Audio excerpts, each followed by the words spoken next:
এমনভাবে দোয়া করেন যে আপনি নিশ্চিত আমি যা বলছি আমার আল্লাহ শুনছেন, আমি যা বলছি এ দোয়া আল্লাহ কবুল করবেন, অবশ্যই করবেন। আল্লাহর উপর আস্থা একটু কম না? কম না বেশি?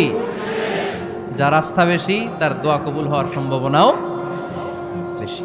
আপনি যদি সন্দেহে হায় রে দোয়াটা যে করতেছি না জানি কবুল না হয়, ওই দোয়া জীবনেও কবুল হবে। উদু আল্লাহ ওয়া আনতুম মুকিনুনা বিল ইজাবা, এমন ভাবে আল্লাহর কাছে চাও যে তুমি নিশ্চিত কবুল হয়ে যাবে।